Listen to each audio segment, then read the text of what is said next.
మాట్లాడుతున్నాం కదా.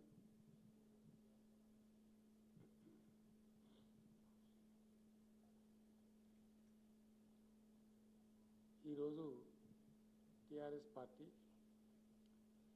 Parliamentary party మీరు నాకు తర్వాత కలవాలి after this. Parliamentary party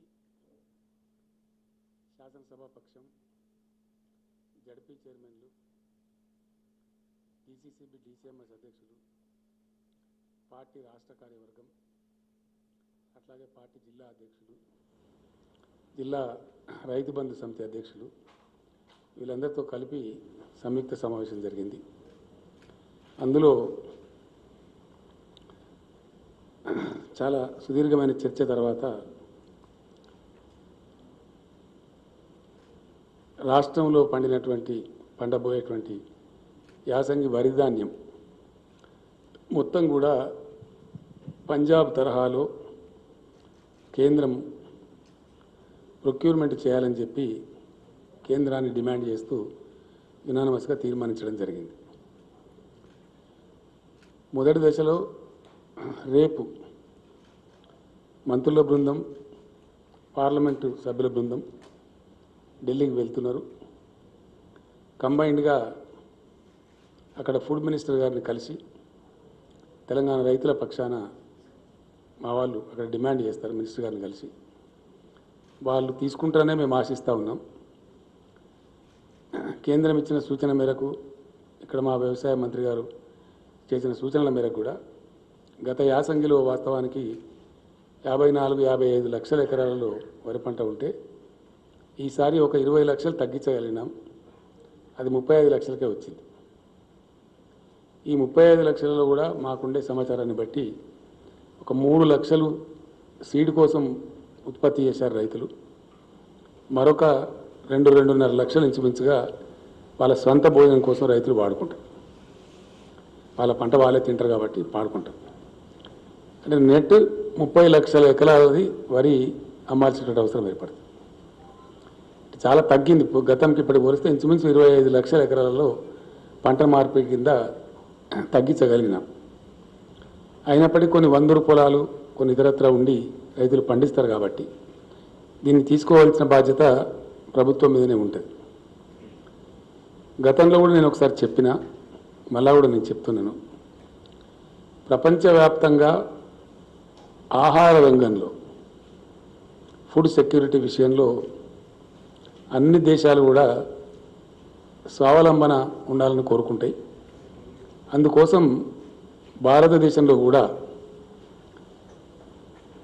food sector చాలా ఇంపార్టెంట్ సెక్టార్ కాబట్టి ప్రపంచంలోనే పెద్ద జనాభా ఉన్న దేశాలలో భారత్ 2వ స్థానంలో ఉంది. కాబట్టి ఏదైనా ప్రకృతి వైపరీత్యాలు సంభవించి అకాలం లేదా అతివృష్టి వచ్చి ఇబ్బందులు ఏర్పడితే దేశంలో ఆహార కొరత రాకూడదు.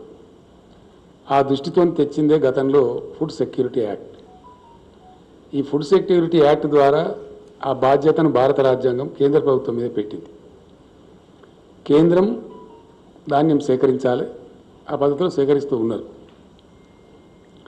Minimum 2-3 years buffer stocks maintain చేయాల్సిన బాధ్యత మీదే ఉంటుంది, ప్రభుత్వం మీద ఉంటుంది. ఇందులో కొన్ని సందర్భాలలో ఒకవేళ ఎక్కువ పంట కొద్ది మొత్తంలో వస్తే అది తీసుకొని ప్రాసెస్ చేసి అందులో ఏదైనా ఒక 5,000 కోట్లు 10,000 కోట్లు 20,000 కోట్లు నష్టం వస్తే కేంద్రం భరించాలి. ఎందుకంటే ఆ బాధ్యత కేంద్రం మీద ఉంది కాబట్టి ఆ ప్రాసెస్ చేసేటువంటి పద్ధతి కేంద్రం భరించాలి. ఆ బాధ్యత నుంచి కేంద్రం తప్పించుకోకూడదు. దానికోసం మేము కేంద్రాన్ని చాలా స్పష్టంగా డిమాండ్ చేస్తూ ఉన్నాం.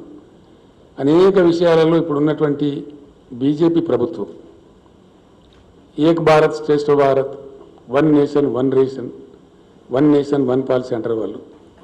మరి అట్లనే 1 నేషన్ 1 ప్రొక్యూర్మెంట్ ఉండాలి. ఆహార ధాన్యాల సేకరణ విషయంలో దేశమంతటి కూడా ఒకే పాలసీ ఉండాలి అని మేము కేంద్రాన్ని డిమాండ్ చేస్తూ ఉన్నాం. అందులో పంజాబ్కు ఒక నీతి, గుజరాత్కు ఒక నీతి, తెలంగాణకు ఒక నీతి, ఇంకో రాష్ట్రానికి ఇంకో నీతి అనేది ఉండకూడదు. There has to be a uniform food grains procurement policy. That is what we are demanding from the state of Telangana. రెండవ విషయం ఏంటంటే ఇది రైతుల యొక్క జీవన మరణ సమస్య. రైతులు పంటలు పండిస్తారు, వాళ్ళకి అంతవరకు తెలుస్తుంది ఉండే అవకాశాలను బట్టి.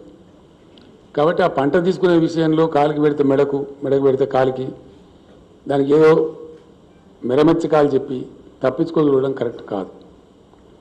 పాలసీ అనేది ఒక రకంగా ఉండాలి. పంజాబ్లో కూడా గతంలో చాలా ఉద్యమాలు జరిగినాయి. ఆ రోజులలో చౌదరి చరణ్ సింగ్ గారు, దేవిలాల్ గారు, సుర్జిత్ సింగ్ బర్నాలా గారు, ఇంకా చాలామంది కర్ణాటక నుంచి ప్రొఫెసర్ నంజుండ స్వామి గారు, స్వామినాథన్ గారు తదితర పెద్దలందరూ కూడా చాలా పెద్ద ఎత్తున ఉద్యమాలు చేస్తే పంజాబ్, హర్యానా రాష్ట్రాల నుంచి 100% ప్రొక్యూర్మెంట్ చేస్తూ ఉన్నారు. 2 పంటలు చేస్తూ ఉన్నారు. ఎంత వడ్లు పండినా 100% తీసుకుంటున్నారు, ఎంత గోధుమలు పండినా 100% ప్రొక్యూర్మెంట్ చేస్తూ ఉన్నారు. మేము డిమాండ్ చేస్తున్నది ఏంటంటే, మేము కొత్త రాష్ట్రంగా వచ్చిన తర్వాత చాలా కష్టపడి కేంద్రం యొక్క సహాయం లేకపోయినా మేము ఇరిగేషన్ ప్రాజెక్టులు కట్టుకొని, నీళ్లు తెచ్చుకొని, భూగర్భ జలాలు పెంచుకొని, 24 గంటలు ఉచిత కరెంట్ ఇచ్చి, సెస్ లేకుండా వాటర్ ఇచ్చి మంచి ఉత్పత్తులు సాధిస్తూ ఉన్నాం. తద్వారా రైతుల ముఖాలలో వెలుగు నిండుతూ ఉంది. ఆత్మహత్యలు తగ్గిపోయినాయి, వలసలు తగ్గిపోయినాయి, తెలంగాణ ప్రశాంతంగా ఉంది. ఈ ప్రశాంతతను ఇట్లా కంటిన్యూ చేయడానికి, రైతుల యొక్క ఆర్థిక పరిస్థితి మెరుగుపరచడానికి ఈ ధాన్యం సేకరణ విషయంలో, తెలంగాణ విషయంలో గతంలో కూడా కేంద్రం లేనిపోని ఇబ్బందులు పెట్టింది. ఆ రకంగా కాకుండా దయచేసి ఎటువంటి ఇబ్బందులు లేకుండా మొత్తం ఇప్పుడు యాసంగి పంటలో వచ్చే వరి ధాన్యాన్ని కొనుగోలు చేయాలని చెప్పి కేంద్రాన్ని మేము డిమాండ్ చేస్తూ ఉన్నాం. అది ఇక్కడ ఇంకోటి ఏంటంటే, కాలుకు పెడితే మెడకు, మెడకు పెడితే కాలుకు అన్నట్టు కొన్ని మాటలు వాళ్ళు మాట్లాడుతూ ఉన్నారు. అది సమంజసం కాదు. ఈరోజు కూడా ఇంతకుముందే ఢిల్లీలో ఏదో వచ్చినట్టుగా వార్త మాకు వచ్చింది. అది ఎంతవరకు నిజమో మాకు తెలియదు. మేము స్ట్రేట్ అవే ఒకటే డిమాండ్, ఎంఎస్పీ నిర్ణయించేది బియ్యానికి కాదు, ధాన్యానికి. మినిమం సపోర్ట్ ప్రైస్ అనేది వడ్లు కొనడానికి నిర్ణయిస్తుంది ప్రభుత్వం. ఎంఎస్పీ ప్రకారమే పంజాబ్లో మొత్తం మీరు ప్రొక్యూర్ చేస్తున్నారు, దాని తర్వాత మిల్లింగ్ చేసుకుంటున్నారు. అదే పద్ధతిలో మా వడ్లు కూడా మొత్తం ఎంఎస్పీ ద్వారా కొనండి. ఇక దాన్ని రైస్ చేసుకుంటారా, బాయిల్డ్ రైస్ చేసుకుంటారా, భాగవతం ఆడించుకుంటారా, అది మీ బాధ్యత. మీకు ఎట్లా పడి ఉంటే అట్లా చేసుకోండి, మీకు ఏ అనుకూలమైతే అది చేసుకోండి. కానీ మీరు బాయిల్డ్ రైస్ వేయాలి, మేము ఎందుకు ఇస్తామండి బాయిల్డ్ రైస్? నాకు అర్థం కాదు, అది మాకేం సంబంధం? You take paddy and pay the MSP, that's all. It's very simple. As you are doing it in Punjab, nothing plus, nothing minus. Punjab ఎడల ఏ నీతి అయితే అవలంబిస్తున్నారో అదే నీతి మా ఎడల అవలంబించమని కోరుతున్నాం. మేము దాన్ని బాయిల్ చేసి తీసుకుంటారా, మీరు ఇంకోటి చేసుకుంటారా, మీరు చేయించుకోండి, మాకు సంబంధం ఏంటి? అసలు మేము ఎందుకు చేయించాలి? What way be are consent? మా దగ్గర ధాన్యం తీసుకోండి ఎంఎస్పీకి, as you are taking in Punjab. దయచేసి ఇందులో ఇది రైతులకు సంబంధించిన సమస్య కాబట్టి, కొత్త రాష్ట్రం కాబట్టి, మీ సహకారం లేకున్నా కానీ మేము ఇంత అభివృద్ధి సాధించినాం, ఇంత గొప్ప పని చేసినాం. కాబట్టి దీన్ని హర్షించి, దీన్ని గౌరవించి మీరు యథావిధిగా దాన్ని తీసుకోవాలి, అందుకు తగిన ఉత్తర్వులు జారీ చేయాలని చెప్పి రేపు మా మినిస్టర్ల బృందం, పార్లమెంట్ సభ్యుల బృందం ముందుగా ఆహార శాఖ మంత్రి గారిని కలుస్తారు, మెమరాండం ఇస్తారు, రిక్వెస్ట్ చేస్తారు. వాళ్ళు సమ్మతిస్తే చాలా సంతోషం. సమ్మతించని పక్షంలో ఎంత పోరాటానికైనా సిద్ధం కావాలని ఈరోజు సమావేశం నిర్ణయించారు. ఈ పోరాటం ఏదో ఆషామాషిగా మాటలు, పేపర్ స్టేట్మెంట్లు అట్లా ఉండదు, యాక్షన్ ఓరియంటెడ్గా ఉంటుంది. డెఫినెట్గా యాక్షన్ ఓరియంటెడ్గా ఉంటుంది. చాలా పెద్ద ఎత్తున ప్రజాస్వామ్యయుతంగా ఆందోళన చేయడం మాకు టీఆర్ఎస్ పార్టీకి, తెలంగాణ ప్రజలకు వెన్నతో పెట్టిన విద్య. డెఫినెట్గా తెలంగాణ ఉద్యమ స్థాయి ఎంత ఉధృతంగా ఉండేనో అంత ఉధృతంగా పోరాటం చేస్తాం. ఖచ్చితంగా కేంద్రం అల్టిమేట్గా తీసుకునే వరకు విశ్రమించే ప్రశ్న ఉత్పన్నం కానే కాదు. దానిలో భాగంగా రేపు గౌరవ పార్లమెంట్ సభ్యులు, మంత్రివర్యులు ఏదైతే విజ్ఞప్తి చేయబోతున్నారో అదే పద్ధతిలో తెలంగాణలోని యావత్తు గ్రామ పంచాయతీలు తీర్మానం చేసి పంపిస్తాం, మండల పరిషత్తులు తీర్మానం చేసి పంపిస్తాం, జిల్లా పరిషత్తులు తీర్మానం చేసి పంపిస్తాం, మున్సిపాలిటీలు, ఇతర సంస్థలు, మార్కెట్ కమిటీలలో కూడా తీర్మానాలు చేసి కూడా ప్రధానమంత్రి గారికి పంపిస్తాం. అప్పటికి వారు తీసుకుంటారని చెప్పి మేము అనుకుంటా ఉన్నాం. అట్లా కాని పక్షంలో మట్టుకు డెఫినెట్గా 100% మేము ఉద్యమిస్తాం, ఎంతకైనా సరే పోరాడతాం. గతంలో పంజాబ్ రైతులు నేర్పించినటువంటి కేంద్ర ప్రభుత్వాలు, అనేక ప్రభుత్వాలు, ఈ పార్టీ ఆ పార్టీ కాదు, చాలా పెద్ద పోరాటాల తర్వాత అక్కడ 100% ప్రొక్యూర్మెంట్ వచ్చింది. ఇక్కడ కూడా మాకు సమాంతరంగా పంజాబ్ మాదిరి 100% ప్రొక్యూర్మెంట్ ఆర్డర్ వచ్చే వరకు మేము పోరాటం చేస్తాం. దాన్ని మాత్రం వదిలిపెట్టే ప్రశ్న ఉత్పన్నం కాదు. అందులో కమ్ వాట్మే ఆ విధంగా మేము ముందుకు పోతాం. ఇది ధాన్యానికి సంబంధించినటువంటి విషయం. రెండవ విషయం ఏంటంటే, మేము హంబుల్గా ఈరోజు అప్పీల్ చేస్తూ ఉన్నాం. మా అప్పీల్ కన్సిడర్ చేస్తారని అనుకుంటా ఉన్నాం. కాదంటే ఇంకా కేంద్ర ప్రభుత్వం కర్మ, మేము చేయగలిగేది ఏం లేదు. రెండవ పాయింట్, రాజకీయంగా కూడా ఇక్కడ జరుగుతున్న పరిణామాలు బాధాకరంగా ఉన్నాయి.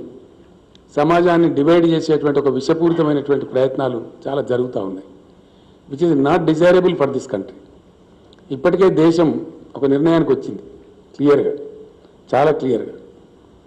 సాంకేతికంగా మేము గెలిచినామని అనుకోవచ్చు. గతంలో జరిగిన విలేకరుల సమావేశంలో కూడా నేను స్పష్టంగా చెప్పిన, ఉత్తరప్రదేశ్లో ఇప్పుడు జరిగే ఎన్నికలలో బీజేపీ బలం తగ్గుతుంది అని నేను చెప్పిన. గతంలో 312 ఉన్నటువంటి రాష్ట్రంలో ఇప్పుడు 255 కొంతకు పరిమితమైంది. చాలా వరకు తగ్గినాయి సీట్లు, అక్కడ 57 సీట్లు తగ్గినాయి. ఇది దేనికి సంకేతమో బీజేపీ ఆలోచించుకోవాలి. అట్లాగే ఉత్తరాఖండ్లో కూడా గతంలో 57 సీట్లు ఉంటే ఇప్పుడు 47 సీట్లకు పోయింది. అక్కడ కూడా పరిస్థితి దిగజారింది. పంజాబ్ నుంచి అయితే రైతుల ఆక్రోశం ఏ రూపంలో వెలువడిందో అక్కడ తరిమి కొట్టేసినారు. ఈ రకంగా బీజేపీ పరిస్థితి దిగజారిపోతూ ఉంది. ఇది స్పష్టమైనటువంటి పరిస్థితి కనపడతా ఉంది. అదే పద్ధతులలో చాలా క్లియర్గా దేశం ఒక నిర్ణయానికి వచ్చింది. ఎందుకంటే 8 సంవత్సరాలు గడిచిపోయింది భారతీయ జనతా పార్టీ ప్రభుత్వం వచ్చి. ఏదైనా మంచి పని చేయాలంటే, దేశానికి ఏదైనా కొత్తగా ఏర్పాటు చేయాలంటే, నవీన పద్ధతిలో అద్భుతమైన ఆవిష్కరణలు జరగాలంటే 8 సంవత్సరాలు చాలా ఎక్కువ సమయం, ఆల్మోస్ట్ 80% టైం 2 టర్మ్స్లో. ఇంకా అయిపోయింది, వీళ్ళు ఏమి చెయ్యరనేది తెలిపోయింది. వీళ్ళు ఎందుకంటే ఒక్కటి కొత్త ప్రాజెక్టు కట్టలేదు, దేశంలో ఒక కొత్త ఫ్యాక్టరీ పెట్టలే. It's a hard fact. Now country is coming to a decision that this batch should go.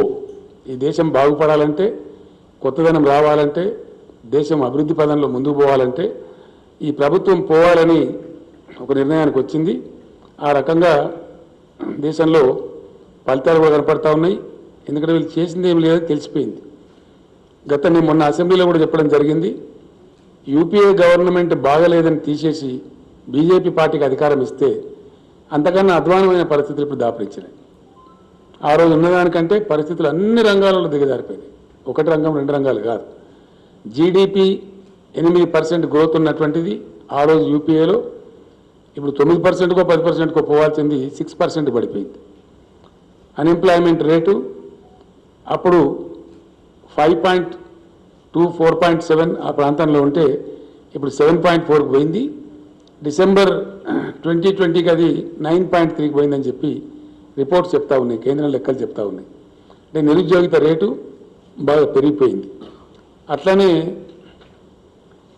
ఈ ప్రభుత్వం కూడా తన పనితనం చూపెట్టింది. ఎందుకంటే 2-3 విషయాలు మనకు స్పష్టంగా కనపడతాయి. మాకు ఇంతే వస్తుంది, మాకు ఇంతకన్నా ఎక్కువ రాదని వాళ్ళు బయట పెట్టుకున్నారు. ఈ 8 సంవత్సరాల పరిపాలనా కాలంలో ఇప్పుడు మేము చేయగలిగేది, మా ప్రతిభ గింతే, మా వ్యుత్పత్తి గింతే, మా సామర్థ్యం గింతే అనేది వాళ్ళు చెప్పుకున్నారు దేశానికి. వాళ్ళ ఆచరణ ద్వారానే బయటపడ్డది. ఎందుకంటే 8 సంవత్సరాలలో కొత్త ప్రాజెక్టు కడితే మనకు తెలుస్తుంది, మనందరికి కూడా కొత్త ఫ్యాక్టరీ పెట్టినా మనందరికి తెలుస్తుంది. ఎక్కడ లేదు. అది లేకపోగా ఉన్నాయని కూడా అమ్మేసే పరిస్థితి కూడా మనం చూస్తూ ఉన్నాం.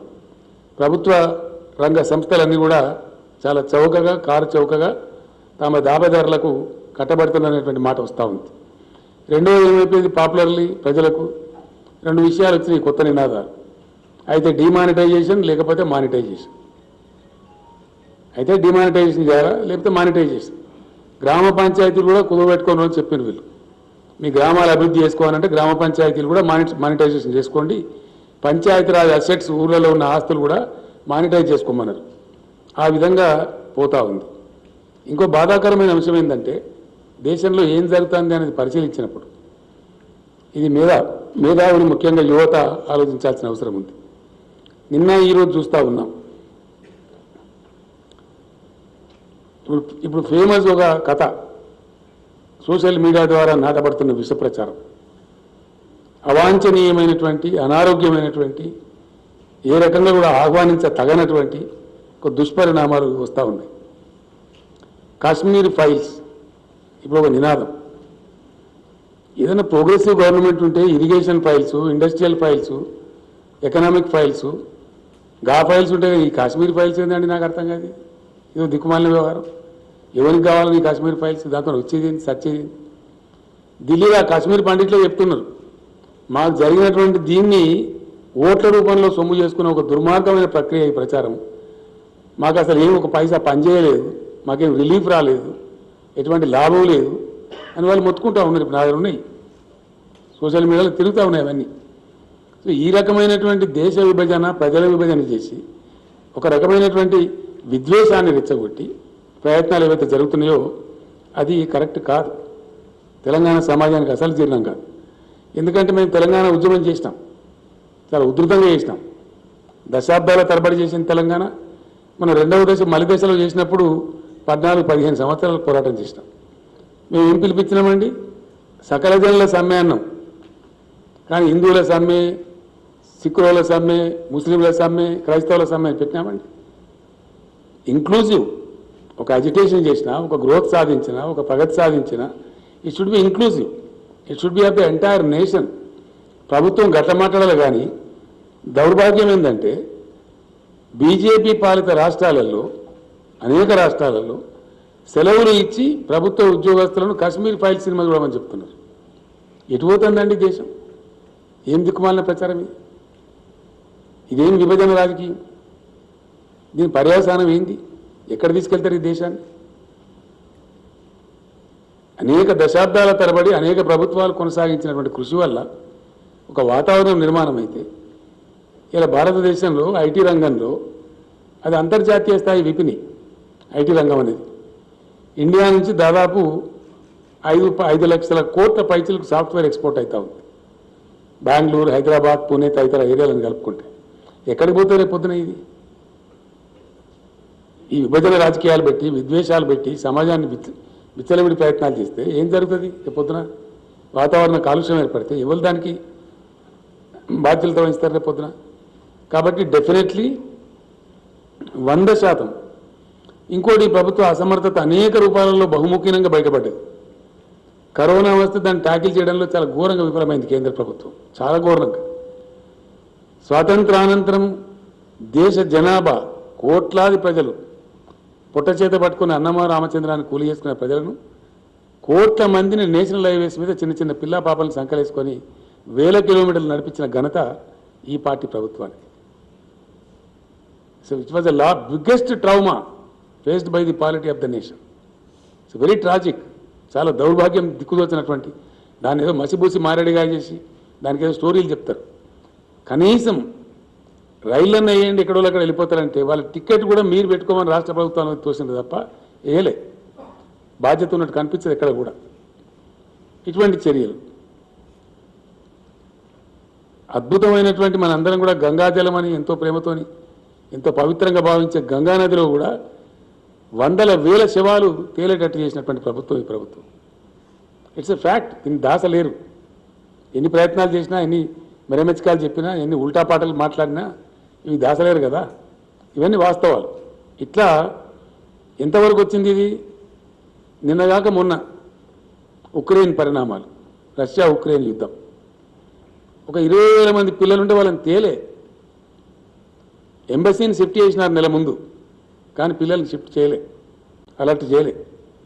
తద్వారా సంభవించినటువంటి ఘోరం, బాధ, చాలా పెద్ద మానసిక వ్యధ ఆ విద్యార్థుల తల్లిదండ్రులు అనుభవించారు.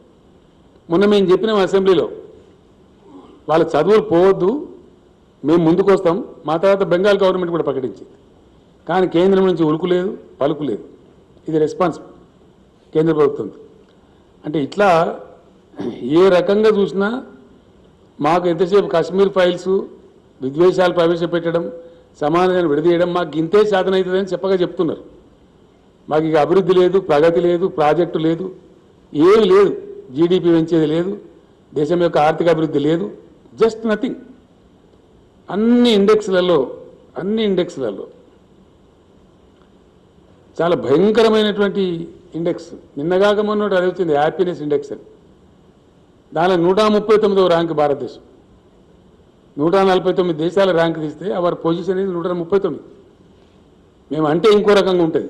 కానీ గొప్ప పరువు నష్టం కేసు ఏంటంటే మన పక్కన ఉన్న భూటాన్ కంటే తక్కువ ఉంటుందా మన పరిస్థితి? నేపాల్ కంటే తక్కువ ఉంటుందా? పాకిస్తాన్, బంగ్లాదేశ్, శ్రీలంక కంటే కూడా మన పరిస్థితి తక్కువ ఉంటుందా? స్పష్టంగా కనపడుతుంది. ఇవన్నీ ఇండెక్స్లు మేము చెప్తలేం. ఇంటర్నేషనల్ బెంచ్ మార్క్స్లో ఎప్పటి నుంచో దశాబ్దాల నుంచి వరల్డ్ బ్యాంక్ కావచ్చు, ఇంకోలు కావచ్చు చేస్తూ ఉన్నారు. యూత్ అన్ఎంప్లాయ్మెంట్ ఇండెక్స్లో లాస్ట్ బట్ 1 ర్యాంక్లో ఉన్నాం మనం. 20.84 ర్యాంక్లో ఉన్నది మనం. సిరియా కంటే కూడా అధ్వానమైన పరిస్థితిలో 23.01 ర్యాంక్. ఇంత ఘోరమైనటువంటి పరిస్థితి ప్రజాస్వామ్య విలువల పరిరక్షణలో కానీ, హ్యూమన్ డెవలప్మెంట్ ఇండెక్స్లో కానీ, హంగర్ ఇండెక్స్లో కానీ ఏ రకంగా చూసినా కూడా అన్నిట్లలో కూడా దేశం పురోగమనంలో ఉంది, తిరోగమనంలో లేదు. కాబట్టి రాజకీయంగా కూడా ఈరోజు మేము తీర్మానం చేసినాం, ఈ పార్టీ తీసుకొచ్చేటువంటి దుర్మార్గమైన విధానాలను, ఈ కశ్మీర్ ఫైల్స్ అనే ఫిలాసఫీని ఇదంతా కూడా తిప్పికొట్టాలి, ప్రజలను ఎప్పటికప్పుడు చైతన్యవంతం చేయాలి. అవసరమైతే బ్రహ్మాండమైనటువంటి పద్ధతులలో దీని వ్యతిరేక ఉద్యమాలు కూడా నిర్వహించాలని చెప్పి కూడా ఈరోజు అనుకున్నాం. డెఫినెట్గా ఒక తీర్మానం ఏంటంటే స్పష్టంగా ప్రజలకు చెప్పాల్సిన బాధ్యత మా మీద ఉంటుంది. కాబట్టి 100కు 100% మా వల్ల కాదు, మా వల్ల ఇదే అవుతుంది, మాతో ఇదే కశ్మీర్ ఫైల్స్ లాంటి వ్యవహారమే అవుతుంది, ప్రతిసారి ఒకటి తీసుకొచ్చి పెడతాం. ఒకసారి కశ్మీర్ ఫైల్స్, ఒకసారి అదేంది పుల్వామా, ఒకసారి గొల్వామా, ఇవి తప్ప ఓ ప్రాజెక్టు, ఓ నది, ఓ కరెంటు, ఓ 10,000 కోట్లతో ఒక ఉద్యోగమో, ఒక పరిశ్రమనో, భారీ పరిశ్రమ ఏమి లేదు. ఆ ప్రసక్తే లేదు, ఆ ముచ్చటనే లేదు. ఒక్క మాట కూడా కంప్లీట్ వాగ్దాన భంగం, కంప్లీట్. వాళ్ళు చెప్పింది ఏ ఒక్క వాగ్దానం కూడా నెరవేరలేదు. అంతా చునావుకా జుమ్లా, పక్కా చునావీ జుమ్లా. ఏ ఒక్కటి కూడా 2 కోట్ల ఉద్యోగం ఇస్తామన్నారు, లేదు. 15 లక్షల ఖాళీలను ఇప్పుడు దేశంలో, అవి నింపాలి. మేము డిమాండ్ చేస్తూ ఉన్నాం కేంద్ర ప్రభుత్వాన్ని. వాటి మీద కూడా మేము ధర్నాలు చేస్తాం. అదేవిధంగా అనేక ఇష్యూలు తెలంగాణ నుంచి, ధాన్యం కానీ అయిపోదు. ఈరోజు సభలో చాలా చర్చ జరిగింది. మాది ప్రత్యేకమైన పరిస్థితి, ఎందుకంటే రిజర్వేషన్ల వ్యవహారం ఉంది దేశంలో, బాధ్యతను చెప్పవలసి వస్తుంది.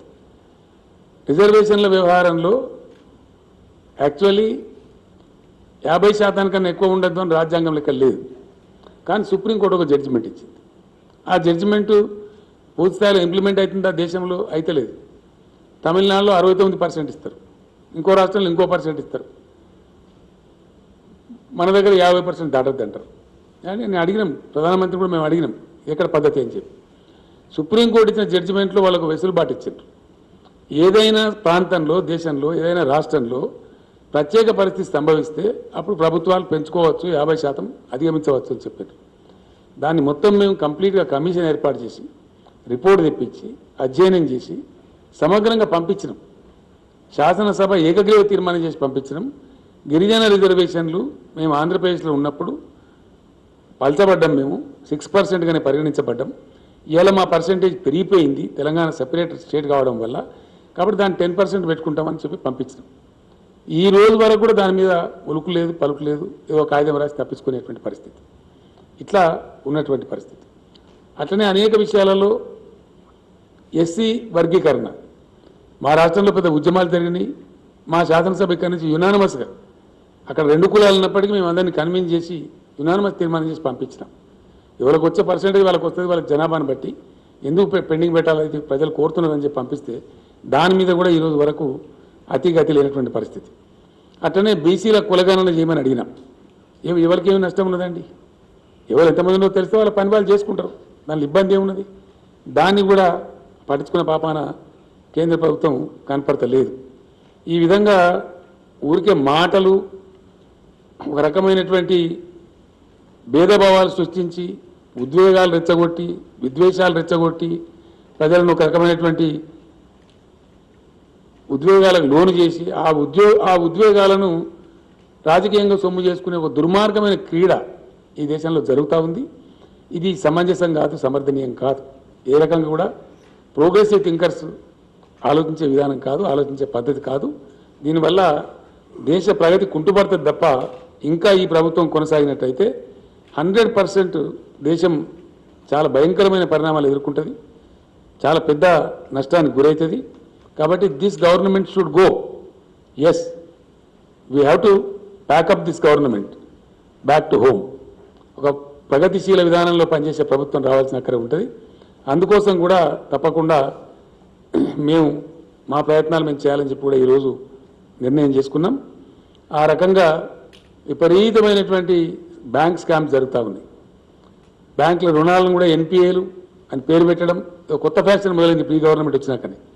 అంతకుముందు ఏదో మామూలుగా ఉండేది, రేరెస్ట్ ఆఫ్ ద రేర్ ఉండేది. ఇది ఇప్పుడు ఒక తరవా అయిపోయింది. రైట్ ఆఫ్ చేసిన మొత్తం 11 లక్షల కోట్లు. రైతులు ధాన్యం కొనమంటే 10-15 వేల కోట్ల విలువైనటువంటి ధాన్యం కొనమంటేనేమో దానికి కాలుకి పెడితే మెడకు పెడితే కాలికి అదేదో ఎక్సెస్ అయిపోతుంది అని మాట్లాడతారు. రైతుల ధాన్యం కొనమంటే చెమట పడిపి కష్టపడి పెట్టుబడి పెట్టి రిస్క్ తీసుకొని ఎన్నో ఆటుపోట్లు తట్టుకొని సీజనల్ కండిషన్స్ తట్టుకొని రైతులు పండిస్తే ఆ పంట కొనమంటే 10-15 వేల కోట్లు. మొన్న ఒక్కడే దుర్మార్గుడు 22 వేల కోట్లు వచ్చాయి. లక్షల కోట్లు ముస్తారు, 11 లక్షల కోట్లు రైట్ ఆఫ్ చేస్తారు. కానీ రైతుల ధాన్యం కొనరు. అందువల్ల కూడా ఈ ప్రభుత్వం అసమర్థ ప్రభుత్వం అని తేలుతా ఉంది. ఇన్ ఎనీ యాంగిల్ విసి ఏ రకంగా పర్సూ చేసినా ప్రభుత్వం యొక్క పర్ఫార్మెన్సు సంతృప్తికరంగా లేదు. ఇదే పద్ధతిలో ఒకవేళ దేశం ముందుకు పోతే మరింత దేశం నష్టాల పాలవుతుంది. కాబట్టి డెఫినెట్గా దిస్ గవర్నమెంట్ షుడ్ గో. ఆ దిశ ఆల్రెడీ పట్టింది. ఆ రకంగా పరిస్థితులు ఉన్నాయి. కాబట్టి దానిలో ప్రజలకు కూడా పిలిపియడం రాజకీయ పార్టీగా మా బాధ్యత. ఆ విధంగా ఈ డివైజివ్ పాలిటిక్స్కు చరమగీతం పాడాల్సిన అవసరం ఉంది. మేము మళ్ళా ఒకసారి సిన్సియర్గా డిమాండ్ చేస్తూ ఉన్నాం ప్రధానమంత్రి గారికి. చేతులు ఎత్తి నమస్కరించి తెలంగాణ ప్రజల పక్షాన వినయపూర్వకంగా నేను విజ్ఞప్తి చేస్తూ ఉన్నా. దయచేసి మీరు తెలంగాణ కదిలించకండి, తెలంగాణ ప్రజలతో పెట్టుకోకండి. మేము ఉద్యమ వీరులం, ఉద్యమం చేస్తాం. మేము తప్పకుండా మిమ్మల్ని వదిలిపెడతామని అనుకోకండి. మీరు ఏదో మాయామచ్చింద్ర చేస్తామనే భ్రమలో ఉండకండి, మీరే భంగపడతారు. కాబట్టి స్ట్రేట్ అవే పంజాబ్కు అవలంబించిన నీతే మాకు అవలంబించండి. మేము కోరేది గొంతెమ్మ కోరిక కాదు. మా రైతుల పక్షాన మేము ఒకటే అడుగుతున్నాం, పండిన ధాన్యం తీసుకొని మీరు నిర్ణయించిన ఎంఎస్పీ డబ్బులు ఇవ్వండి.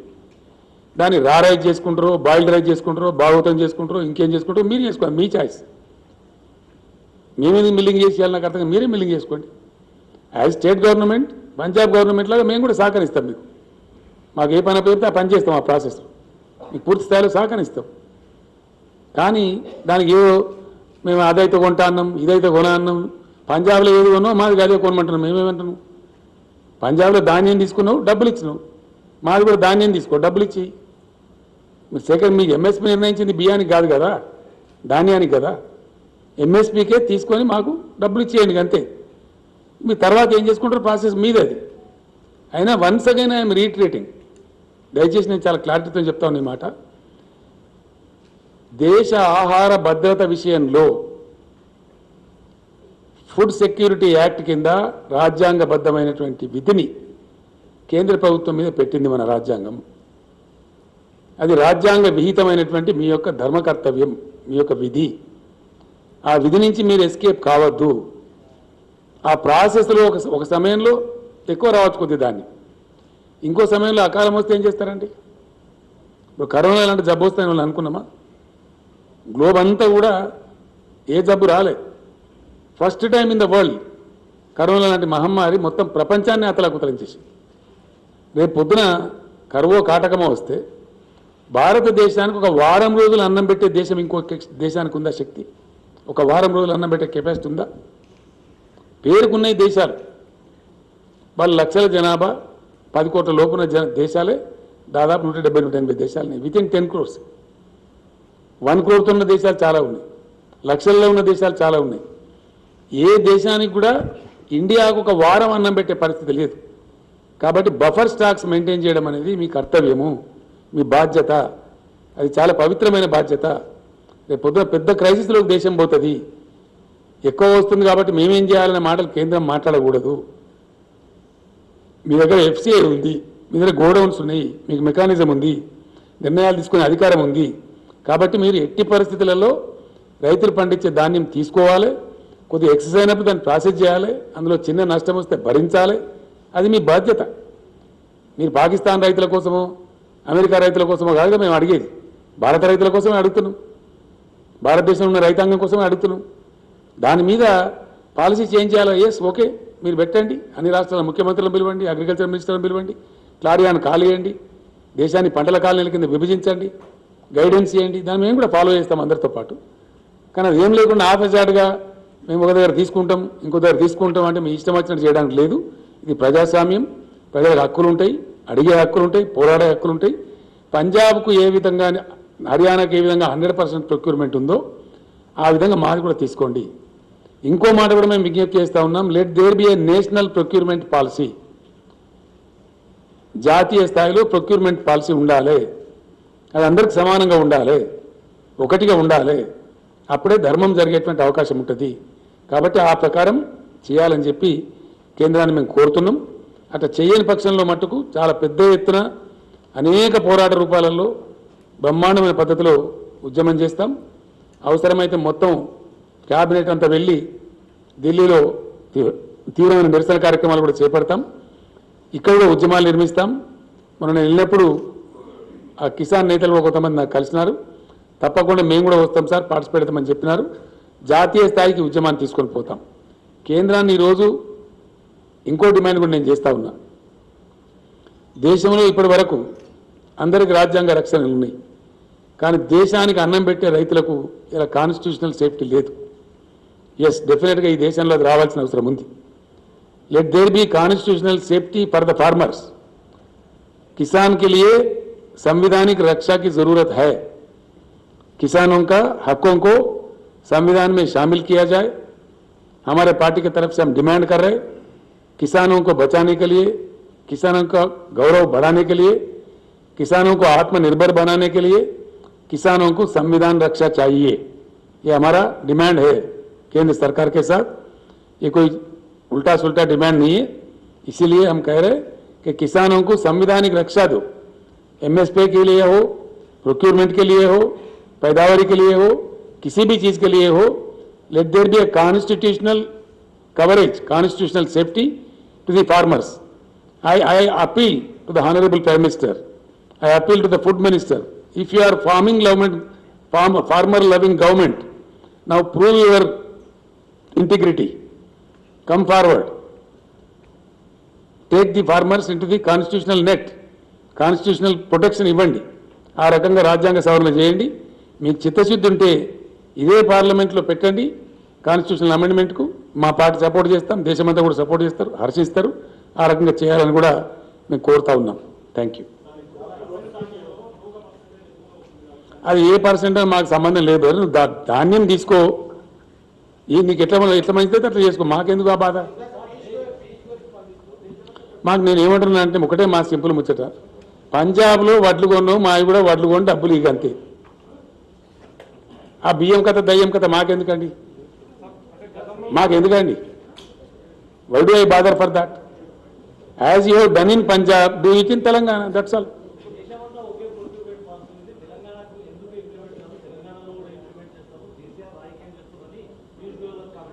నేను ఏమంటున్నా అంటే వడ్లు వండిన పోయి కొనమంటే కొనక సపరేట్ గిదంతా ఏంది ఆయన అర్థం కాదు.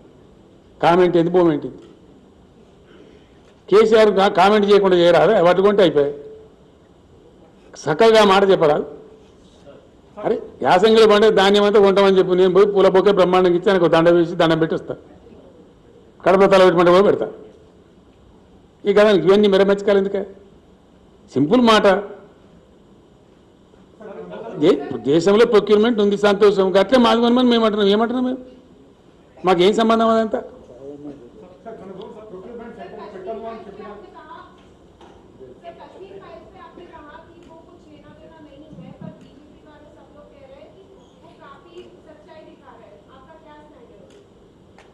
मैं समझा नहीं आपका क्वेश्चन को। बीजेपी वाले और सारे बीजेपी पार्टी चाहे वो सेंट्रल गवर्नमेंट हो या फिर स्टेट में बीजेपी हो, वो सारे लोग कश्मीर फाइल्स मूवी को सपोर्ट कर रहे हैं। आपने कहा उसका कोई हम भी सपोर्ट कर रहे हैं, हम उसको उल्टा नहीं बोल रहे। बात यह है कि कुछ करो उनके लिए ना, वो कश्मीर पंडित्स के लिए जो दिल्ली में पड़े हुए हैं। खाली मीठी मीठी बातें क्यों बोलते हो? What is your priority? Hindu धर्म को बेच के आप वोट कमाने का चक्कर चला रहे हो, इसी को हम काट रहे हैं। हम क्या चीज काट रहे हैं? कहीं फाइल्स हो तो क्या फाइल्स आना चाहिए? ट्राइबल के फाइल्स के बारे में सोचो, इरिगेशन फाइल्स के बारे में सोचो, इकोनॉमिक फाइल्स के बारे में सोचो, जीडीपी के फाइल्स के बारे में सोचो, देश के आर्थिक उन्नति के लिए सोचो। वो फाइल्स के लिए नहीं है। खाली धर्म के नाम पे राजनीति चलना ये कहां तक सही है? 100% कर रहे, बिल्कुल वो कह रहे। इससे बढ़कर हमसे कुछ होता ही नहीं है बोल रहे। इसमें शर्माने क्या बात है, छुपाने क्या बात है? वो तो खुलेआम कह रहे। हमारे पास यही कश्मीर फाइल्स होता, पुलवामा होता, पाकिस्तान होता, हम किसी को राक्षस बताते, इसके नाम पे तुम वोट दो, यही तो कह रहे हैं ना वो लोग सुबह शाम। जो देश के हित में अच्छा नहीं है, इसमें क्या गलती है?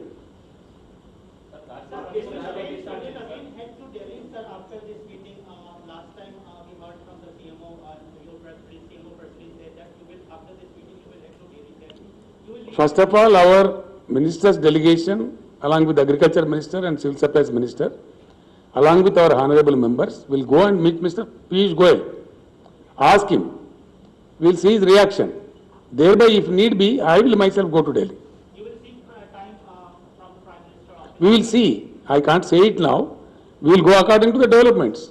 One more question, sir. In recent press conference, including this, you always talked about clean politics, inclusive politics, and developmental-based politics. But when we see in states, there are several allegations on your party MLAs and ministers, and we see that corruption is becoming mainstream here in state. No, not at all. Who says? There are, You tell me the detail. If you cannot make a general comment like that. sir, detail being You cannot generalize, you know.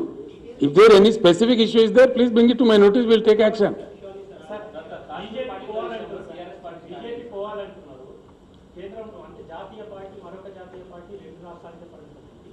మరి ప్రాంతీయ పార్టీలతో BJP పోయేటట్టు ఆ దిశగా మీ విలేకరులతో నాదో ప్రార్థన అండి. నేను మొన్న రాంచీలో కూడా చెప్పిన. రాంచీలో కూడా ఒక విలేకరు నన్ను అడిగిండు. నేను అక్కడికి వెళ్ళి మాట్లాడిన తర్వాత విలేకరుల సమావేశం ఇట్లా జరుగుతుంటే అడిగిండ్రు. నేను ఏం చెప్తున్నా అంటే 100కు 100%. If you are interested, you please read yesterday's Deccan Chronicle. ఆయన పేరేందన్నా, పవన్ వర్మ అని ఒక ఆయన ఒక ఆర్టికల్ రాసిండు. It is definitely sure that there is a void in national politics. There is a vacuum. Easily understandable word is vacuum at the national level. There is no doubt about it. దాని సందేహం ఏం లేదు, దాన్ని సిగ్గుపడేది ఏం లేదు. ఆ void ఏ విధంగా భర్తీ కావాలా అనేది ఒక ప్రయత్నం. బీజేపీ వ్యతిరేక ఫ్రంటా ఇది అని నన్ను రాంచీలో విలేకరు అడిగి నేను కోపం చేసిన ఆయన మీద. ఇది బీజేపీ వ్యతిరేక ఫ్రంటా, ఇలే వ్యతిరేక ఫ్రంటా, మలే వ్యతిరేక ఫ్రంటా కాదు. సారీ, భారత ప్రజల అనుకూల ఫ్రంట్, భారత ప్రజల మేలు కోరేటువంటి రాజకీయ ప్రక్రియ, రాజకీయ వ్యవస్థ రావాలని మేము కోరుతున్నాం. అది ఏ రూపంలో వస్తుంది అనేది మీరు వేచి చూడాలి. కొద్దిగా మీరు కొద్దిగా అర్జెంటుగా ఆయనత రాసి ఆయనత భంగపడకుండా డెఫినెట్లీ వస్తుంది.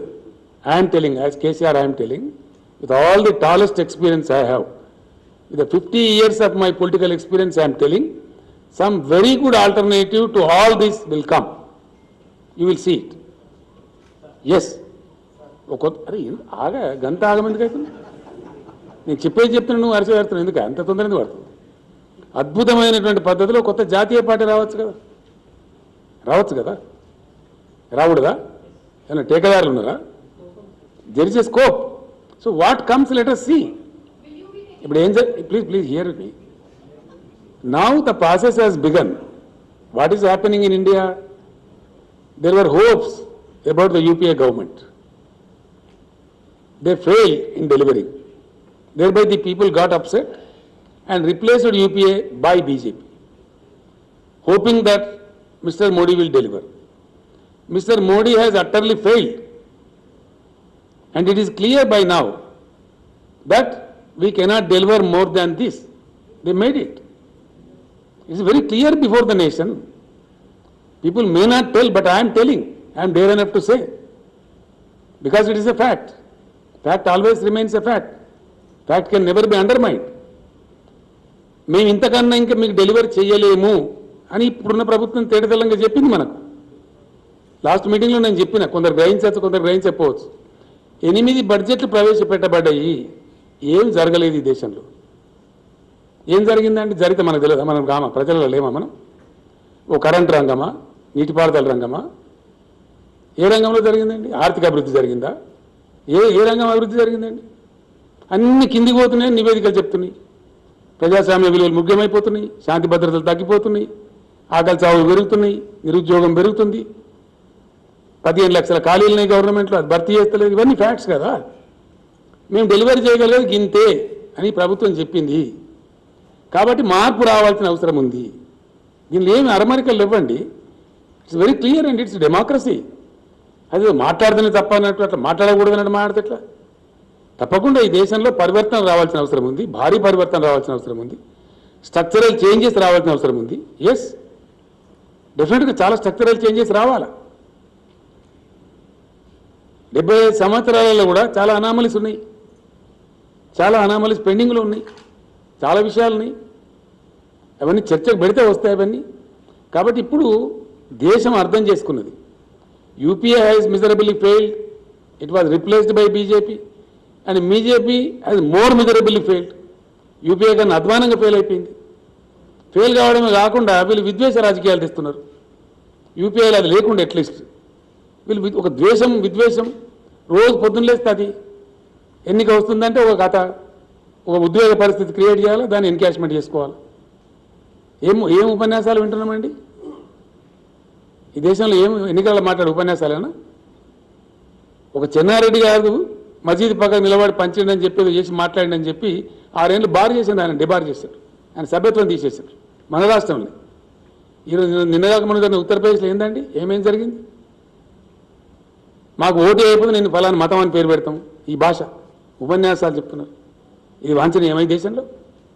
ఈ పద్ధతేనా? ఫ్రీ విల్ ఉందా కంట్రీలో? ఉంటుందా? ఇదే పద్ధతి కొనసాగచ్చునా? It's not correct, not at all correct. చాలా దుర్మార్గపూరితమైనటువంటి ప్రచారాలు జరుగుతున్నాయి. అది ఎంతవరకు మంచిదండి? దేశాన్ని ఎక్కడ తీసుకుపోతుంది? ఎవరు మేలు కోరుతుంది నాకు అర్థం కాదు. ఎవరు మంచి జరుగుతుంది? మీ విలేకరులు మాత్రం వాంఛిస్తుండ్రా ఈ పరిస్థితిలో ఉండాలని? హైదరాబాద్ ప్రశాంతంగా ఉండన్నా, విద్వేషాలు రావన్నా?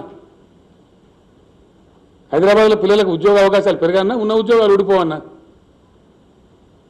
హైదరాబాద్ పెట్టుబడులు వచ్చేది బంద్ కావన్నా, పెట్టుబడులు పడతా పెరగన్నా? కమాన్ decide. That is what we are demanding. China నుంచి అనేక పరిశ్రమలు పోతున్నాయి. ఎందుకు వస్తలేవండి భారతదేశం? ఎందుకు ఆకర్షించలేకపోతున్నాం? What is the reason? లక్షల కోట్ల పెట్టుబడులు తల్లిపోతా ఉన్నాయి చైనా నుంచి. Why India not able to attract? Who will answer this? ఇట్లా 1,00,000 ఉన్నాయి. నేనేమంటున్నా అంటే విలేకరు సోదరులతో ఒకటే మాట, డెఫినెట్లీ నేను మీకు చెప్పిన చాలా స్పష్టంగా ఇప్పుడు కూడా చెప్తున్నా, మాకు నీతి నిజాయితీ ఉందండి, ధైర్యం ఉంది, ఏం చెప్పినా స్పష్టంగా చెప్తాం, అరమరికలు ఉండయి, అట్లాంటి అవసరం లేదు. 100కు 100% నేను కీలక భూమిక పోషిస్తా అని చెప్పిన. జాతీయ రాజకీయాలలో బహుముఖీన పరివర్తన, స్ట్రక్చరల్ చేంజెస్తో కూడినటువంటి, మీరు రాసుకోవచ్చు, బేసిక్ స్ట్రక్చరల్ చేంజెస్తో కూడినటువంటి పరివర్తన రావాల్సిన आवश्यकता ఉంది.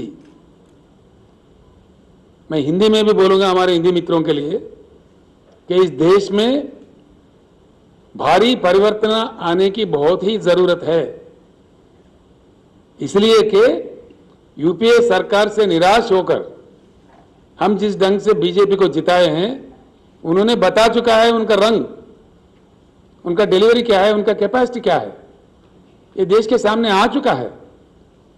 और दूसरा एक बुरा चीज आ रहा है, कश्मीर फाइल जैसे कोई भावुक बना के लोगों को धर्म को बेच के वोट कमाने का एक राजनीति साफ दिखने को मिल रहा है. हर चुनाव के दरमियान कुछ ना कुछ आ जाता है, कुछ एक तमाशा करते हैं, कुछ एक ड्रामा करते हैं. ये बात ठीक नहीं है. और दूसरा बात यह है कि भाजपा सरकार के 8 साल का सरकार में किस चीज में देश की उन्नति हुई है, किस चीज में, कोई एक चीज बताते मुझे। सारे इंडेक्स देखिए, केंद्र सरकार के आंकड़े देखिए। हम ये बात छुपा के थोड़ी बोल रहे हैं, ये बात सही है कि हमारा बहुत अच्छा तरक्की हुआ, विकास हुआ तेलंगाना में। देश के विकास नहीं होने की वजह से हम भी मारे गए, तेलंगाना भी मारा गया। मैंने असेंबली में भी कह दिया ये बात कि 11.5 लाख का हमारा जीएसडीपी है, हमारे बराबर का भी अगर केंद्र का परफॉर्मेंस रहता तो हमारा जीएसडीपी 14.5 लाख करोड़ होना चाहिए था।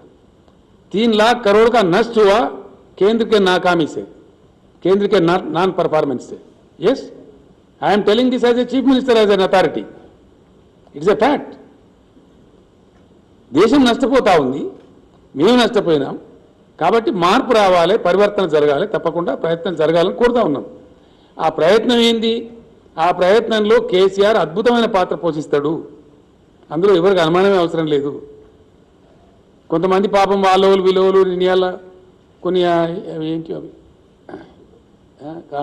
సోషల్ మీడియా యూట్యూబ్ ఛానల్ ఈ మధ్య వాళ్ళోళ్ళు వీళ్ళోళ్ళు మీ మీద ఇన్కమ్ ట్యాక్స్ దాడులు చేస్తారు, ఈడీ దాడులు చేస్తారు, ఈడీ కాకపోతే బోడీ దాడులు చేస్తారు. ఎవరిదంటే నాకు అర్థం కాదు. ఎవరు భయపడతారా? ఈ బ్లాక్ మెయిల్ రాజకీయాలు భయపడతారా? కేసీఆర్ ఇట్లా ఈ ఈడీలకు బోడీలకు ఇన్కమ్ ట్యాక్స్లకు భయపడేదైతే మేము 15 ఏళ్ళు ఉద్యమం చేద్దామా? తెలంగాణ ఉద్యమం మేమే భయపడేది. ఈ ఈడీ దాడులని, సిబిఐ దాడులని, తోక దాడులని బెదిరిస్తే కేసీఆర్ భయపడతాడా? Is it the way? Is this a propaganda? These things do not work everywhere. Sorry, దొంగలు లంగలు భయంకరంగా కరప్షన్ చేసిన వాళ్ళు, స్కామ్స్టర్స్, వాళ్ళు భయపడతారు. మేమేం భయపడతామని నాకు అర్థం కాదు. నో వే, ఈ కేరే పిన్ ఇష్యూ కాదు కదా అది.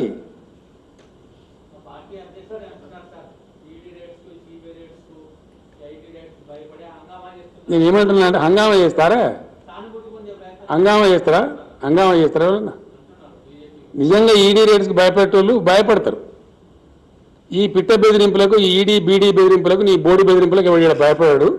దా మోస్ట్ వెల్కమ్ కమ్.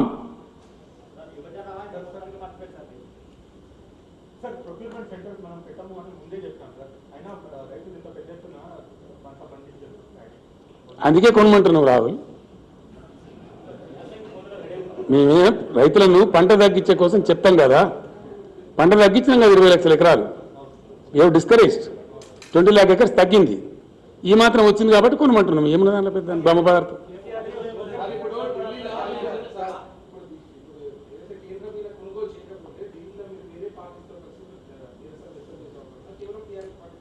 మేము ఏం చేయాలో ఇప్పుడు మీకు చెప్తామండి. అన్ని చెప్పినా కానీ రాష్ట్రం ఏముంది? ఏమేం చేయాలో చేస్తాము. ఇండియా గేట్ దగ్గర కొంచెం వైపు వస్తాం, వడ్లు కూడా పోయామా? డెఫినెట్గా పోస్తాం. Yes please.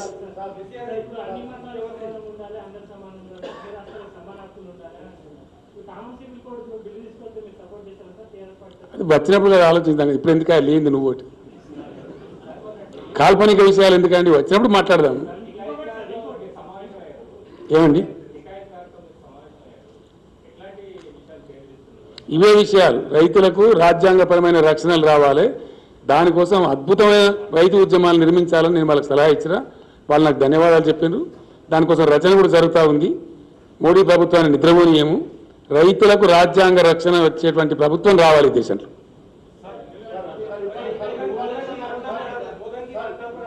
एक मिनट बैठे रहो. किसमें भाई? यही तो है ना तमाशा. शिवाजी महाराज को लाओ, कहीं कोई महाराज को लाओ, बिठाओ, परमिशन मत लो. म्युनिसिपालिटी का क्या गुंडागिरी है? नहीं, क्या गुंडागिरी है क्या? नहीं, गुंडागिरी करना चाहिए क्या? कहीं कोई चीज लाओ, रखो, खड़ा करो, हंगामा करो, ये तमाशा है क्या? कौन मना करता है शिवाजी महाराज का? कौन रिस्पेक्ट नहीं करता इस देश में? सबसे ज्यादा आदर हम करते हैं, क्यों नहीं करेंगे? बाज़ाब्ता लो, परमिशन लेकर रखो. 6 फीट का नहीं तो 60 फीट का रखो. कौन मना कर रहा है?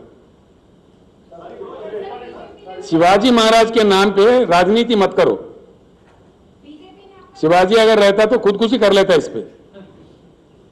हम यही बोल रहे हैं कि शिवाजी महाराज ये महाराज वो महाराज का नाम लेके राजनीति क्यों करते हो?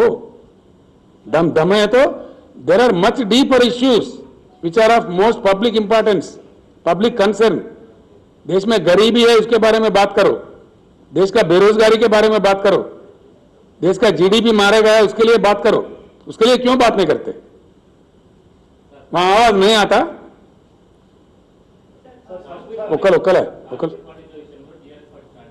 వాళ్ళకు పూర్తి స్థాయిలో న్యాయం చేయాలి.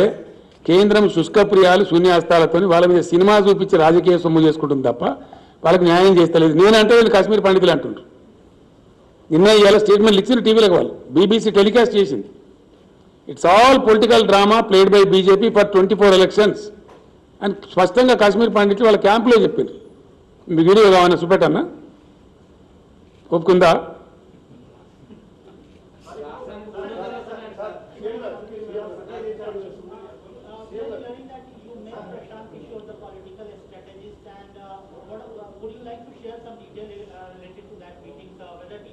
ऐसा है, हम कोई काम करते हैं ना खुल के करते हैं, चोरी छुपे नहीं करते, ठीक है? प्रशांत किशोर से मेरा पूरा चर्चा हो रहा है. पूरे देश में परिवर्तन लाने के लिए प्रशांत किशोर मेरे साथ मिलकर काम कर रहे हैं. इसमें किसको क्या अड़चन है? क्या अड़चन है भाई? क्यों रो रहे? प्रशांत किशोर को बाम जैसा देख रहे? क्या बात है? इतना डर क्यों लग रहा है प्रशांत किशोर से? यस, प्रशांत किशोर మాతో కలిసి పనిచేస్తున్నాడు, తప్పేందండి? చేయకూడదా? ప్రశాంత్ కిషోర్ దగ్గర ఒక ఆర్ట్ ఉంది, ఆయన డీప్గా సర్వే చేసి చెప్తాడు, పీపుల్స్ పల్స్ పట్టుకుంటాడు. ఐపాక్ అనే సంస్థ పెట్టిండు బాజాప్తగా. ఆయన ఏమైనా రహస్యమా? మళ్ళీ ఎట్లంటే నేను ఏమంటున్నా అంటే ఆయన ఏమైనా రహస్యమా? హరే రామచంద్ర, నేను చెప్పనియో గారు తొందర ఎందుకు కొడుతున్నా? అంత ఆగమాగమాగమా ఎందుకంటే ప్రశాంత్ కిషోర్ అతను కలిసి పనిచేసినప్పుడు దేశం గురించి పనిచేస్తాడు, తెలంగాణ గురించి పనిచేయడా? ఇదే మామాయకత్వమే. మొత్తం కలిసి పనిచేస్తాం కదా, అంత కంబైండ్. తెలంగాణ దేశం నుంచి వేరే ఉన్నదా? ఎంటైర్ దేశం గురించి ఆలోచన చేసినప్పుడు దానిలో తెలంగాణ కూడా అంతర్భాగం ఉంటుంది కదా ఆటోమేటిక్గా. किसको? उसका अपमान कर रहे हैं आप ये भी बोल सकते हैं ना 3000 करोड़ दिया, प्रशांत किशोर का रेट गमा रहे आप अननेसेसरली. 300 बोलकर उनका इज्जत खराब कर रहे हैं आप. क्या बात है भाई? एक बात आपके फायदे के लिए बोल रहा हूं, it is for your benefit I am telling, for benefit of all the friends also. Prashant Kishor is my best friend for the last 7-8 years. One must know it. Done? और याद रखिए, प्रशांत किशोर अपने जिंदगी में कहीं पैसे लेके काम नहीं करता. Please take it from me, he never works, he is not a paid worker. Yes, you people don't know who is Prashant Kishor, what is his commitment for the nation. आप लोगों को जानकारी नहीं है. I am very sorry for that. इसलिए मुझे कहना पड़ रहा है, मुझे पेन हो रहा है कि अच्छा आदमी को बदनाम किया जा रहा है. कहीं कौन साबित कर सकता है कि आदमी को आओ बोलो प्रशांत किशोर पैसे लेके किसी के लिए काम किया? किसी के पास है? कोई रिपोर्ट है? कोई बता सकता है? నేను ఏమంటున్నా అంటే ఆయన ఎప్పుడు కూడా ఎవరి దగ్గర డబ్బులు తీసుకోలే. మీకు for your information, Prashant Kishor బీజేపీకి పనిచేసిండు, జగన్మోహన్ రెడ్డికి పనిచేసిండు. ప్రశాంత్ కిషోర్ మొన్న మమతా బెనర్జీకి పనిచేసిండు. ఎవరు రిక్వెస్ట్ చేస్తే వాళ్ళకి పనిచేసిండు. 12 రాష్ట్రాలలో పనిచేసిండు. ఆయన నేషనల్ పాలిటిక్స్లో కూడా పనిచేసిండు. స్టాలిన్ తమిళనాడులో పనిచేసిండు, చాలా మందికి పనిచేసిండు, బీహార్లో చాలా చోట్ల చేసిండు ఆయన. ఈరోజు నేను అడిగితే దేశ రాజకీయాల మీద ఆయనకు అవగాహన ఉంది కాబట్టి, 12 రాష్ట్రాల్లో పనిచేసిన అనుభవం ఉంది కాబట్టి, తప్పకుండా జాతీయ రాజకీయాలు ప్రభావితం చేయించడానికి కేసీఆర్ ప్రబల నిర్ణయం తీసుకున్నాడు కాబట్టి ప్రశాంత్ కిషోర్ నేనే పిలిచినా, నేనే ఇన్వైట్ చేసినా బ్రహ్మాండంగా పనిచేస్తున్నాం. ఎందుకు బాంబులు పడేట వదిలిపెడుతున్నారండి? అదే పెద్ద రహస్యంలాగా, కొత్త విషయంలాగా ఏమున్నది దాని నాకు అర్థంగా. 100% ఈజ్ ఎ కమిటెడ్ పర్సన్. ఈయన చాలా రోజులు ఫారిన్ దేశాల్లో ఉద్యోగాలు చేసిండు. ఆయన యుఎన్ఓలో పనిచేసిండు. ఈ worked for so many countries. ఇండియాకు వచ్చిన తర్వాత అతని ప్రయత్నం అతను చేస్తున్నాడు.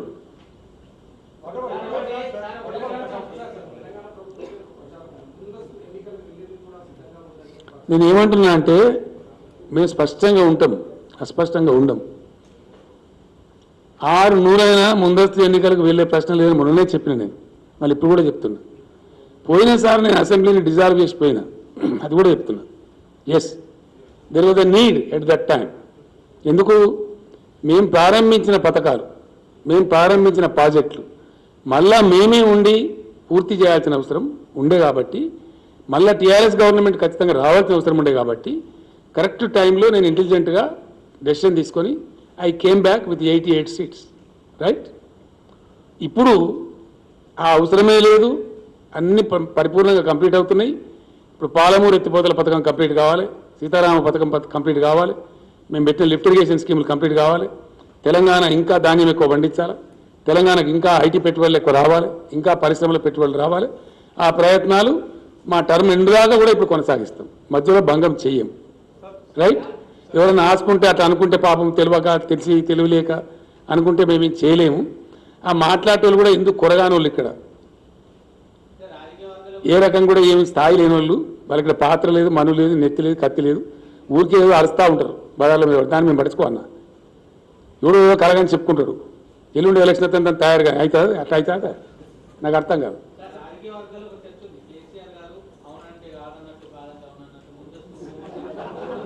నేనేమంటున్నా అంటే ఎవరో తేడా కాలేక అనుకుంటారు పాపం, ఆలోచన తక్కువ ఉన్న వాళ్ళు, అవగాహన తక్కువ ఉన్న వాళ్ళు అట్లా అనుకుంటారు, అంతే కదా. కేసీఆర్ ఎప్పుడు మోసం చేయడు కదా, కేసీఆర్ ఏం చెప్తారో అదే చేస్తారు. డెఫినెట్గా ఏం చెప్పినామో అదే చేసినాం, ఇప్పుడు కూడా ఏం చెప్పినామో అదే చేస్తాం. ఏందండి? రిపోర్ట్ కాదండి, ఒక సెంటర్ స్ప్రెడ్ ఐటమ్.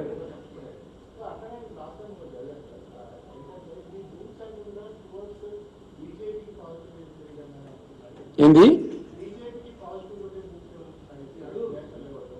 ఇవాళ చెప్పింది ఆయన కథ? ఇవాళ రాసింది చెప్పి, ఇక్కడ రాసింది. ఈ డోంట్ నో అంటే నేనేం చెప్పాలి కదా, నీకే డోంట్ నో అన్నాడు ఎట్లా? నీకు డోంట్ నో అన్నాడు తావా క్వశ్చన్ చెప్పండి. నేను మళ్ళీ చెప్తున్నా మీకు, మొట్టమొదటిసారి మేము 63తో గెలిచినాం, మొన్న 88తో గెలిచినాం, రైట్? ఈసారి మేము 95 నుంచి 105 మధ్య ఉంటుంది మా సీట్ల సంఖ్య. You write it please, for God's sake.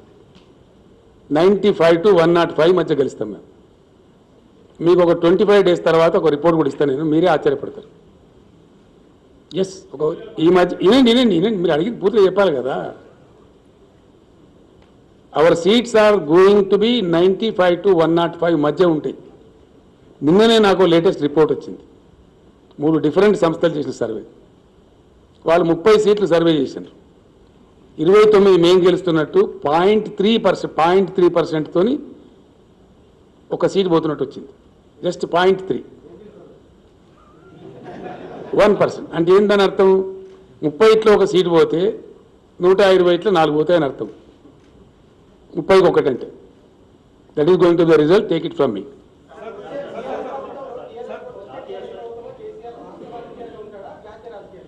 అది ఎట్లా సమయం నిర్ణయిస్తుంది కదా. కేసీఆర్ ఎక్కడ అవసరం పడితే అక్కడ పోతాడు కదా. టీఆర్ఎస్ ప్రభుత్వం ఉంటుంది guarantee.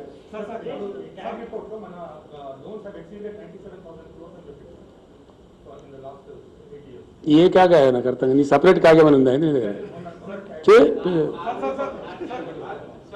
We are much below the allowed 25%. I made it very clear in the state assembly.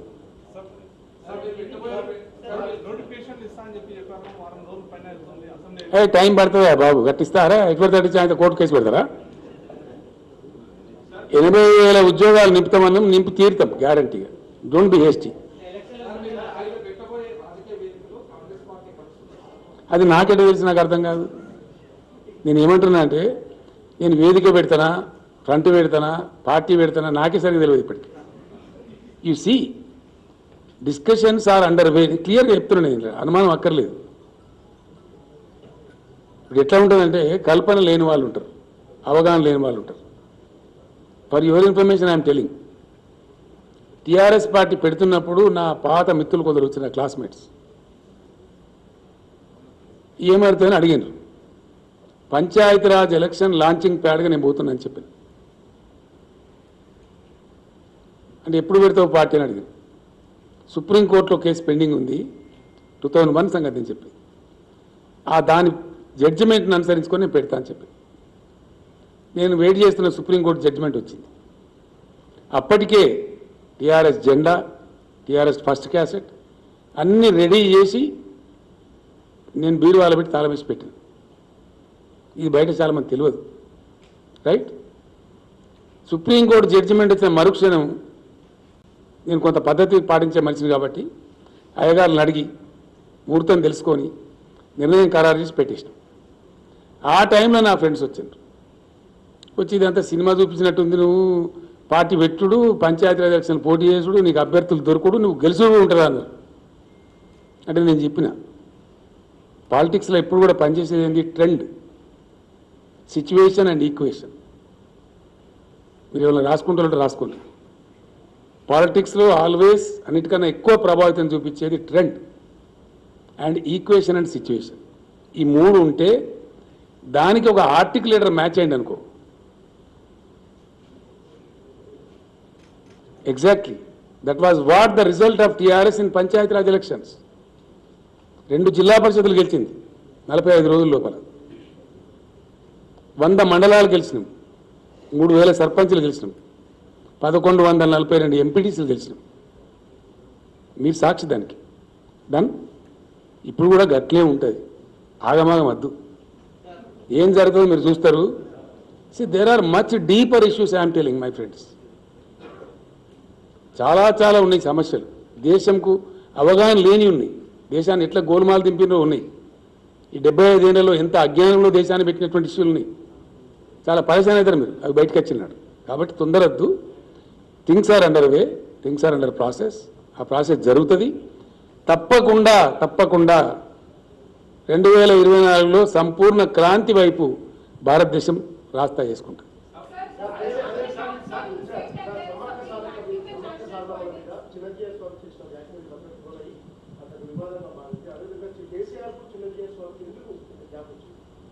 Gap వచ్చినా నీకెవరు చెప్పిండ్రా?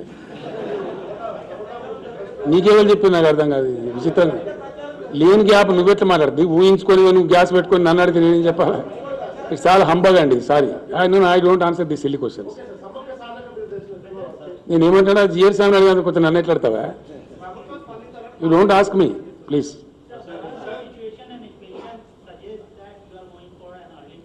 What is that?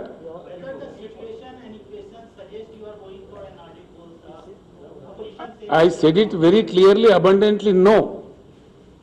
That question does not arise.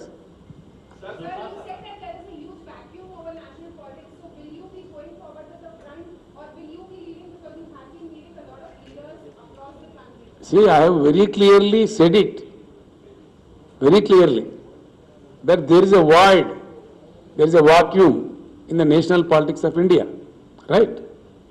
I am pursuing national politics now. There is no hanky-panky. I am doing my piece of job. I have to meet so many other friends who are playing a major role in this country's politics. We are trying to form into an opinion. Thereby what happens, let us see. How to fill up that gap. We will certainly take a decision. It will be qualitative and ultimately it will prove quantitative also. And I assure you, from 2024, India will pursue a new path of Kranti. New path of Kranti. You will see it, right? Once KCR said it will happen. ఎవరితోనండి? ఏం అర్థం కాలేదు. ఎవరితోనండి? నేనేమంటున్నా అంటే ఇప్పుడు అన్ని budget సెషన్లు జరుగుతున్నాయి. మనం మాట్లాడినాము, ఆల్ బడ్జెట్ సెషన్ సార్, కొన్ని ఏమో కంప్లీట్ అయినాయి, కొన్ని ఆఫ్ ద వే ఉన్నాయి, కొన్ని జరుగుతున్నాయి. షార్ట్ పీరియడ్లో తప్పకుండా అందరం కలుస్తాము, మాట్లాడతాము. సీఎంలో ఉండాల్సిన అవసరం లేదు. కొందరు సీఎం లేని నాయకులు కూడా పెద్ద నాయకులు ఉన్నారు, వాళ్ళందరూ కూడా వస్తారు, మాట్లాడతారు తప్పకుండా. కొన్ని ఐడియాస్ ఉన్నాయి, ఒక్కొక్కరు ఒక ఐడియా ఉంది. ఒక ఆయనకు ఒకటి పద్ధతి ఉంది, ఇంకొక ఆయనకి ఇంకో పద్ధతి, ఇంకో పద్ధతి. అన్ని కలగలిపి what is really going to be the best for 2024. డెఫినెట్గా కదిలించాల్సింది భారత ప్రజానీకాన్ని. ప్రజానీకాన్ని నలుగురు నాయకులను, ముగ్గురు ముఖ్యమంత్రులను కాదు. I think you are getting my point. కదిలించాల్సింది మాసెస్, కదలాల్సింది కూడా మాసెస్. అందుకోసం ఏ ప్రక్రియ అవసరమో ఆ ప్రక్రియ అవలంబిస్తాం. డన్. రిటైర్డ్.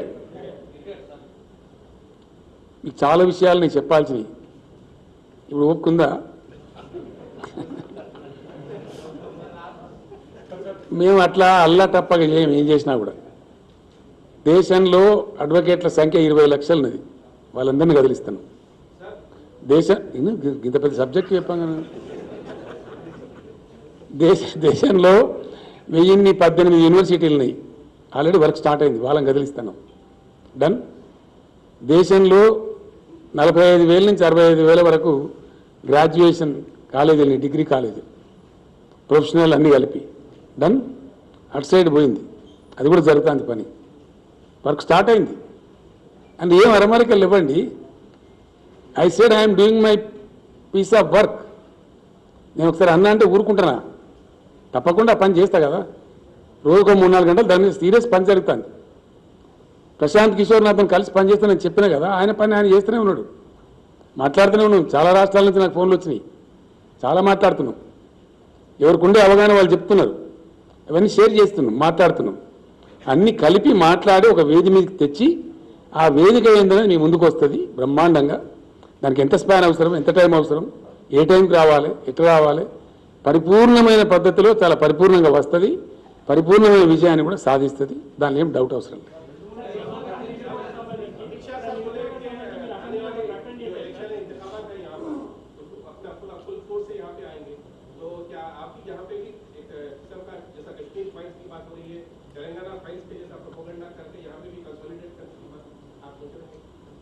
समझ में नहीं आया मेरी बात.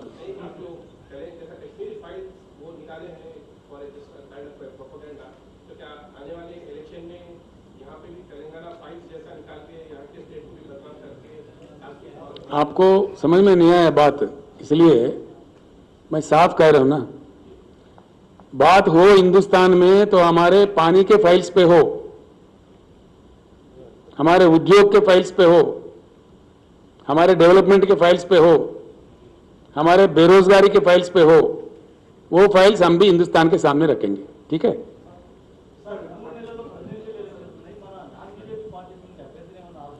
ఇప్పటికి చేయలేదు. అట్లాంటి ప్రస్తావన వస్తే ఆలోచిస్తాం. ఎక్కడనండి? Most welcome. ఒక అరవింద్ కేజ్రీవాల్ ఎందుక ఇంకా కేంద్ర మంత్రి అని మాకేమైనా యునానిమస్ వస్తుందా? రాహుల్ మేము కూడా కొట్లాడే గెలవాలి కదా ఎలక్షన్. చాలా మంది వస్తారు ప్రయత్నించి, ఎవరి ప్రయత్నం వాళ్ళు చేస్తారు. దానికి తప్పే ఉందండి? నాకు అర్థం కాదు. What is wrong? డెమోక్రసీలో ఎవ్రీబడి ఈజ్ వెల్కమ్. ఎవరి ఎఫర్ట్ వాళ్ళు చేస్తారు. దానికి నథింగ్ రాంగ్. ఏందండి? మేము సత్యనే చేయమండి. Padyatra sir old tactics brother. అయిపోయింది. అది ఎగ్జాస్ట్ అయింది. ఇలాగ అంతా కూడా చేసుకుని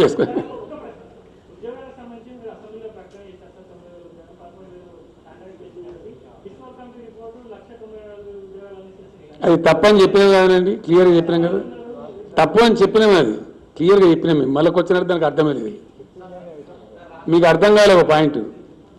అది కూడా చెప్తాను. నేను చెప్పాల్సిన అవసరం ఉందని చెప్తాను. మంచి క్వశ్చన్ అడిగి మీరు థ్యాంక్స్ ఫర్ యువర్ క్వశ్చన్. వాస్తవానికి ఉద్యోగాలు అతి ఎక్కువ లభించేది ప్రైవేట్ సెక్టర్, అతి తక్కువ ఉండేది గవర్నమెంట్ సెక్టర్లో. కాకపోతే ఇక్కడ పోటీ పడతారు. గవర్నమెంట్ ఉద్యోగం అయితే భద్రత ఉంటుంది, మంచిగా ఉంటుంది, గౌరవం ఉంటుంది అని పోటీ పడతారు. అందరు ఛాన్స్ తీసుకుంటారు. అందరికీ రావు. ఇప్పుడు హైదరాబాద్ ఇండస్ట్రీలో పనిచేసే ఉద్యోగస్తులు ఎంత, మన సర్కార్లో పనిచేసే వాళ్ళు ఎంత, హైదరాబాద్ ఐటీలో పనిచేసే వాళ్ళ సంఖ్య ఎంత, మన గవర్నమెంట్ సంఖ్య ఎంత. కాబట్టి గవర్నమెంట్లో ఉండే ఉద్యోగాలు వస్తుందనే ఆశతోని యువత టైం వేస్ట్ చేసుకోకుండా ఉండడానికి మేము కొత్త ప్రక్రియ తెచ్చినప్పుడు, హెల్దీ ప్రక్రియ. ఇవన్నీ ఎవరు పడితే వాళ్ళు రాజకీయ నాయకులు, రాజకీయ పార్టీలు ఇష్టం వచ్చినట్టు మాట్లాడతారు. ఇన్ని కాలనీ అన్ని కాలనీ అని మాట్లాడతారు. అది దాన్ని నలిఫై చేయడానికి, యువతను ఆ భ్రమంలో నుంచి తీసి పాజిటివ్ డైరెక్షన్లో పెట్టడానికి వాళ్ళు సరైన ఒక డెసిషన్ తీసుకోవడానికి వీలుగా ఉండాలని చెప్పి ఇప్పుడు ఎన్ని ఉత్పన్నమైనాయో అన్ని ఖాళీలు ఇచ్చినాం, నోటిఫై చేస్తున్నాం. 2, కొన్ని 9th షెడ్యూల్ సంస్థలు, 10th షెడ్యూల్ సంస్థలు ఆంధ్రాతో వివాదంలో ఉన్నాయి. అవి ఒకసారి పరిష్కారం అయితే ఆడ కూడా వస్తే 5,000 10,000 వస్తే రావచ్చు. అవి కూడా నోటిఫై చేస్తాం. దాని తదనంతరం మేము స్పష్టమైన ఆదేశాలు ఇచ్చినాం. నేను ఒక్కరిని చేయలేదు, క్యాబినెట్గా ఇచ్చినాం, చీఫ్ సెక్రటరీకి ఆదేశం ఇచ్చినాం, అన్ని శాఖల సెక్రటరీలకు ఇచ్చినాం. ఎవ్రీ ఇయర్ ఉద్యోగ క్యాలెండర్ పెట్టాలి, ఏ సంవత్సరం కాలే ఆ సంవత్సరమే నింపేయాలి, అది ఏదన్నా కానీ. 2, స్కూల్స్ విషయంలో కూడా కొన్ని తప్పుడు ప్రచారాలు చేస్తున్నారు, కొన్ని అపోహలు సృష్టిస్తున్నారు. రేషనలైజేషన్ ఆఫ్ స్కూల్స్ అంటే దానిలో కొన్ని స్కూల్స్ మూస్తారని, కొన్ని తోరిస్తారని, కొన్ని ఖతం చేస్తారని ఏదో పిచ్చి పిచ్చి అపోహలు కలిగిస్తున్నారు. We're not going to do that. Yes, we're going to rationalise. ఏం చెప్పిన నేను ప్రతి పాఠశాలలో కూడా మనం చెప్పిన నేను క్లియర్గా స్పష్టంగా మేము ఇచ్చిన ఆదేశం ఏంటంటే విద్యాశాఖ మంత్రి గారికి, సెక్రటరీ గారికి ప్లస్ చీఫ్ సెక్రటరీకి చెప్పినాం.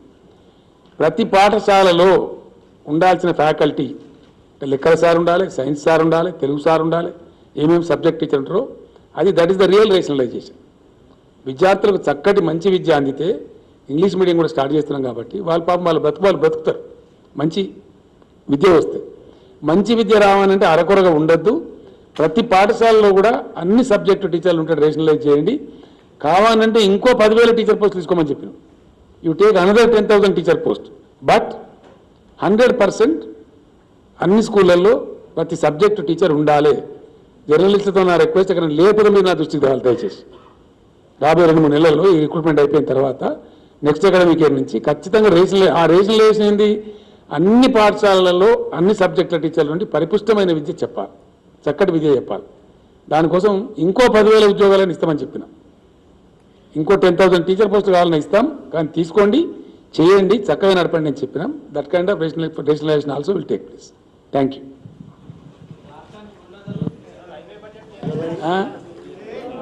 ఏమొస్తున్నాయి, ఏం చేస్తాయట, ఏమన్నా పని దొరికితే వేసుకొని బతారు పాపం. ఏం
కొనిసావునా